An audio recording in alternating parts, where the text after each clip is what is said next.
Welcome back, guys. So yesterday we got this whole motor well, not the whole motor, but what we wanted to get done, cleaned up. We cleaned up the alternator, painted it, got the power steering pump cleaned up, and today we're gonna focus on getting it all back together and resealing the motor.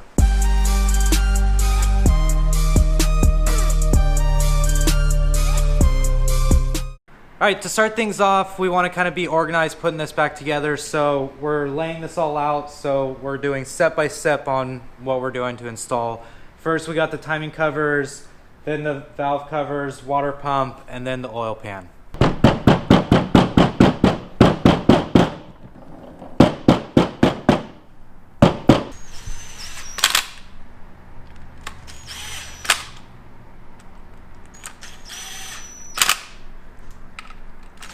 After we got the timing cover on, instead of going straight to the valve covers, we put the water pump on and the power steering pump, just because the bracket's here, because I had the torque wrench out. Before we put the valve covers on, we realized we need to put the VTC sensors on and the cam angle sensor. So we're gonna get to those. Should go on pretty easy. This one should just slide right in.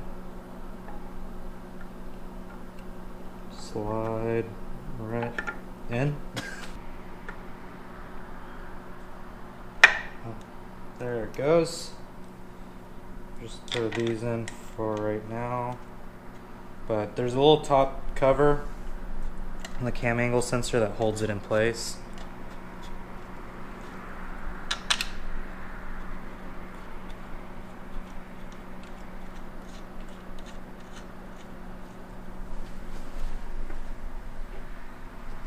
So I know this motor, like, obviously hasn't been touched by anyone because it's in a stock Q45, but it's really nice to see a cam sensor or a crank angle sensor that has both bolts in it, because every single one has just one bolt if you look at any KA.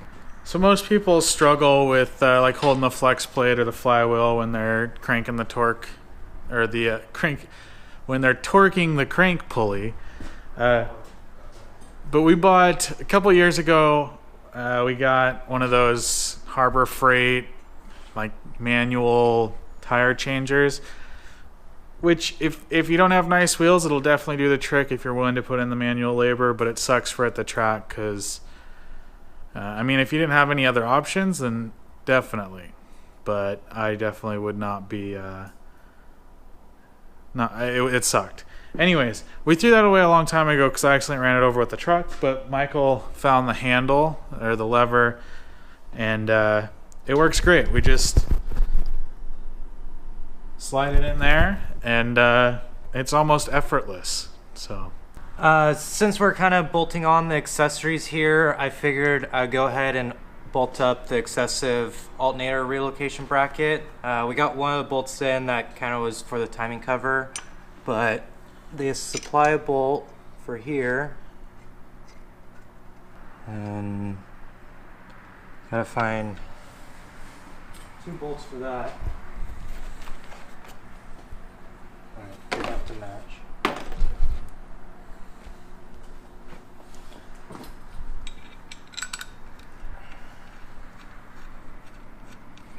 For the bracket and anything that you buy from Excessive, it comes with instructions on where to put the bracket or the pulley and what bolts. Like, it says you need to reuse two 8mm bolts for the front, and then it supplies the rest of the hardware.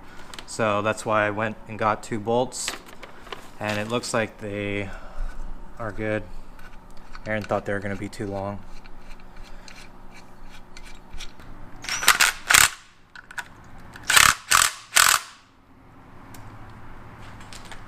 does it give torque spec at all? Huh? Does it give any torque specs? No, it does not give any torque specs. So Aaron asked if it gave any torque specs, and I didn't really look at that when I was reading it, but it does not.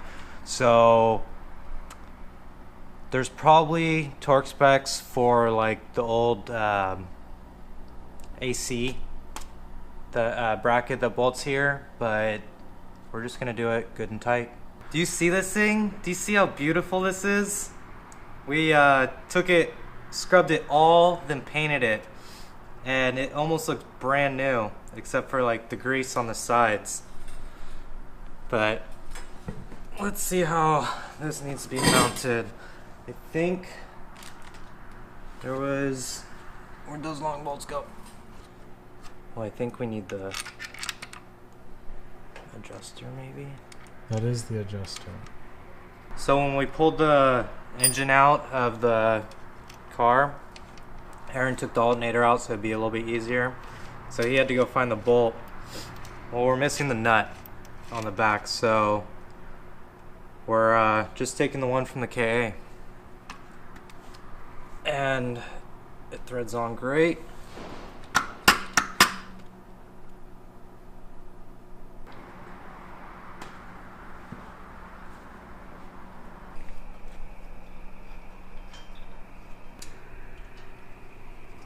Alright, so the whole reason that you have to run this bracket is because the alternator will hit the frame rail.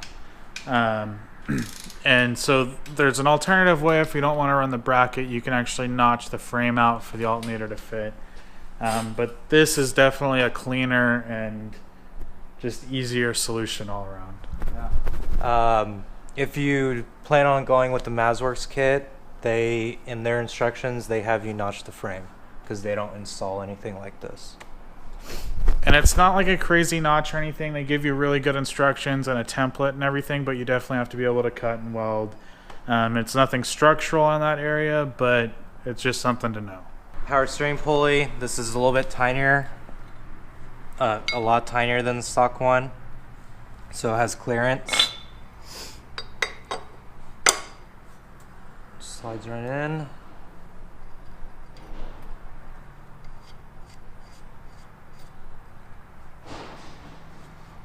Oh, the torque that I read was 52 to, or something to 72. So I remember 72, so I'll do 72. If you guys don't know, you can look up the FSM, which is Factory Service Manual. They're free on the internet for pretty much every Nissan out there. We'll drop the link to the VH, or this one, the 1995 Q45. We'll also throw a couple links down there to like just where there's a bunch of them or easily found. You can find like all your torque specs and information, diagnostics, wiring, diagrams, everything is in that. I'm gonna set this here to hold the pulley in place when I torque this down.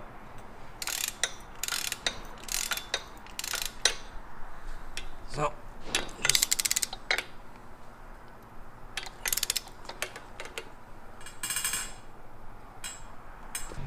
alright, so we just got back from O'Reilly's. We forgot the cam sensor. They don't know about that whole fiasco. Oh, shit. So the gasket set that I got, there's just a bunch of random O-rings, and they didn't have one for the cam sensor, and when we were trying to pull it off to put the new one on that wasn't there, we broke it. So big note to that, do not order a Amazon or eBay gasket set for the Q45 if your car is not 93 or older. Yeah. Even though it says 1990 to 96, don't do it. Yeah. I mean, there's a few things that we found that aren't the right thing. Yeah. But so we had to get an O-ring. We forgot the cam sensor, so we can actually figure out which size O-ring we needed. So we just grabbed a bunch, and the first one I tried fit perfectly. So just got that in, and now we can finally put on the valve covers. Finally. I know I've said that like 3 times probably. The intake manifold gaskets, yeah, they don't line up. They're completely different. So like what Aaron was talking about, if you have a 1990-93, that'll work perfect. But 94, 95, it's a completely different runner. And it's not exactly easily obtainable either. We spent probably 10 minutes at O'Reilly's browsing through the catalogs. And by 10 minutes, like I used to work there, so we hit a lot of sources there. So. Yeah. So those are going to be staying off till I get gaskets for those. Yep. But let's get these valve covers on.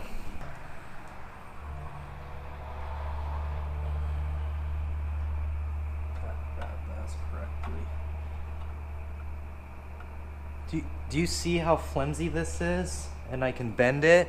Yeah, that's how it's supposed to be.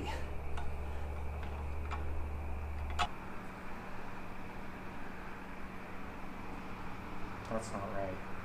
It's probably the other one. No, it can't be. I better not have gotten the wrong fucking ones. All right, well, another setback. The valve cover gaskets that we ordered are wrong. They're for 1997 and up. How that happened, I don't know, but it fucking did. So valve covers got away it, intakes got away it. We're just gonna throw the rest of the stuff on that we can, try to keep motivated and keep trucking away.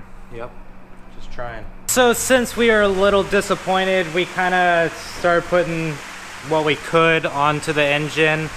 I cleaned up the head to mount the headers, and we're gonna mount those now, just trying to be productive. So man, I'm excited to see this. Real quick, like, we got all this coolant stuff in and it's turning out pretty good. We got this harness pretty much ready to go, so we're still getting a lot done. It's just we wanted this to be pretty much ready to like drop in next weekend. Yeah. And it doesn't look like it's gonna happen. Yeah, we still gotta source some gaskets that we're missing and just little shit, but this is one of those things you just have to like plan for because it's gonna happen. Yeah. Regardless, so.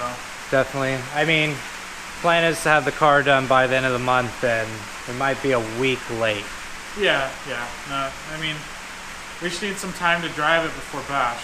Yep. Make sure that everything's solid. All right.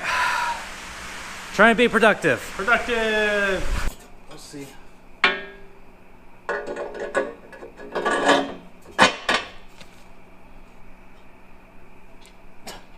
Can we get the transmission on?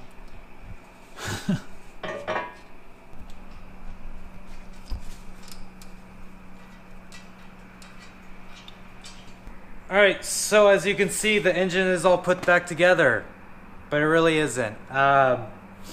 We didn't want dirt and dust to kind of get in there since we are going to be gone for a week. So we just set the valve covers on there and the intake, but it looks amazing. We might paint the intake. We just still need to clean it up, but that's going to do it for this weekend. Sorry we didn't get as much stuff done as what we thought, you know, just running into gasket problems. But, and again, you guys are going to probably see another video next weekend of us going at this. But other than that, the headers turned out really well. Bolt up nicely. We'll see once they get on, like I said. But please hit that subscribe button and like this video. We are trying to hit 500 subs by the end of the year, which is not a lot, but that's our goal. So please hit that sub button, and we'll see you guys next time. Peace.